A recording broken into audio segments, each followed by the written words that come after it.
شہباز شریف کی ضمانت کھٹائی میں پڑ گئی، فیصلہ ریفری جج کریں گے۔ لاہور ہائی کورٹ کا شہباز شریف کی ضمانت سے متعلق تحریری فیصلہ جاری، بینچ ارکان دونوں ججز نے الگ الگ نوٹ جاری کیے۔ جسٹس افضل جاوید کا تحریری فیصلے کے ساتھ اختلافی نوٹ لکھا، میں نے عدالت میں ضمانت مسترد کرنے کا کہا، چیمبر میں بھی ضمانت مسترد کرنے کا اندیا دیا، ساتھ ہی جج نے اپنے طور پر ضمانت منظوری کا اعلان کر دیا۔ جسٹس سرفراز ڈوگر نے لکھا، دونوں ججز کی باہمی مشاورت سے ضمانت منظور کی گئی۔ شارٹ آرڈر کے وقت جسٹس افضل جاوید نے کہا، اختلافی نوٹ لکھوں گا۔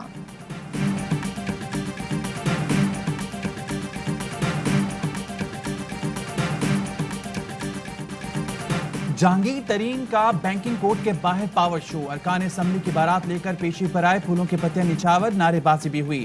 جہانگیر ترین اور بیٹے علی کو 3 مئی تک ضمانت میں توسیع مل گئی۔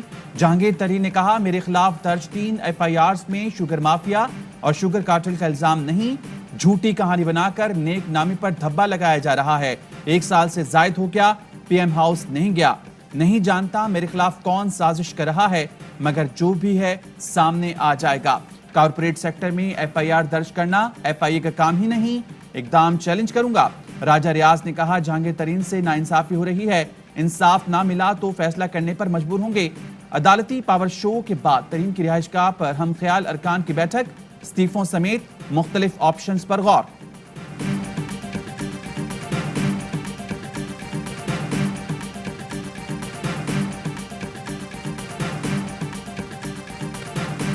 یہ جو سچویشن ہے یہ پاکستان کے لیے تھوڑی نئی ہے۔ اپنی حکومت کے اندر اپنے ممبران پہ کوئی کارروائی، چینی 65 روپے سے 140 روپے پہ بھی گئی نون لیگ کے زمانے میں۔ اپنا ہو یا پرایا، قانون سب کے لیے برابر ہے۔ شہباز گل کہتے ہیں، یہ صورتحال پاکستان کے لیے نئی ہے۔ نون لیگ کے دور میں بھی چینی کی قیمتوں میں اضافہ ہوا، صرف نام نہاد تفتیش کی، کوئی نام سامنے نہیں آیا۔ وفاقی وزیر شبلی فراز کہتے ہیں، یہ کوئی ذاتی دشمنی نہیں، کسی کے ساتھ کوئی سمجھوتا نہیں ہونا چاہیے۔ ہمارے کارکن کی ہمدردی عمران خان پارٹی نظریے کے ساتھ ہے، ملک کی ترقی کے لیے قانون کی بالادستی قائم کرنا ہوگی۔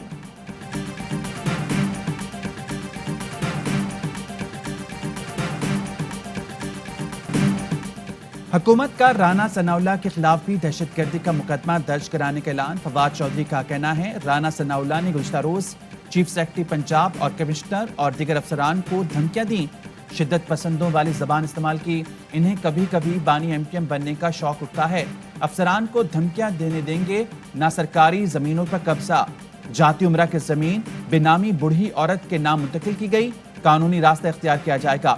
وزیر اعلیٰ پنجاب عثمان بزدار کہتے ہیں، دھمکیاں دینے والوں سے سختی سے نمٹا جائے گا، اپوزیشن کی زبان غیر اخلاقی ہے۔ فردوس عاشق اقبال نے کہا، درباریوں نے غلیظ زبان استعمال کی، لٹیرے سرکاری افسران سے اپنے ذاتی کام کرواتے تھے، اب پنجاب بدل چکا ہے، اداروں میں بیٹھی ان کی باقیات کا صفایا ہو رہا ہے۔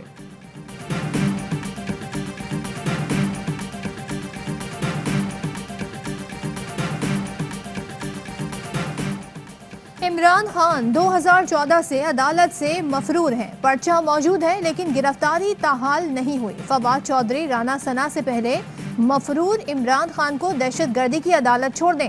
ترجمان نون لیگ مریم اورنگزیب کا رد عمل، کہتی ہیں، عمران خان کی ان کو پھینٹا لگائیں گے، پولیس والوں کو اپنے ہاتھوں سے پھانسی دوں گا، پارلیمنٹ پہ لعنت، پورا ملک بند کروں گا، PTV پہ حملہ کرو کی آوازیں ڈی چوک پر اب بھی گونج رہی ہیں۔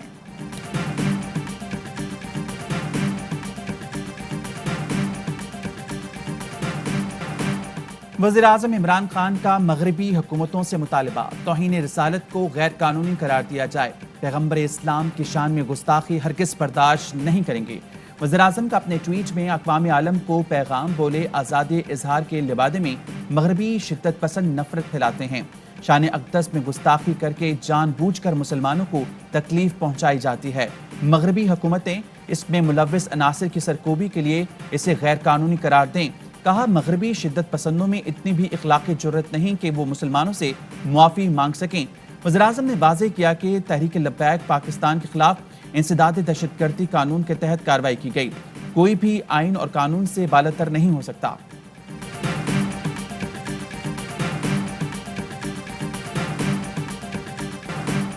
TLP نے جو رویہ اپنایا، اس کا آغاز کس نے کیا؟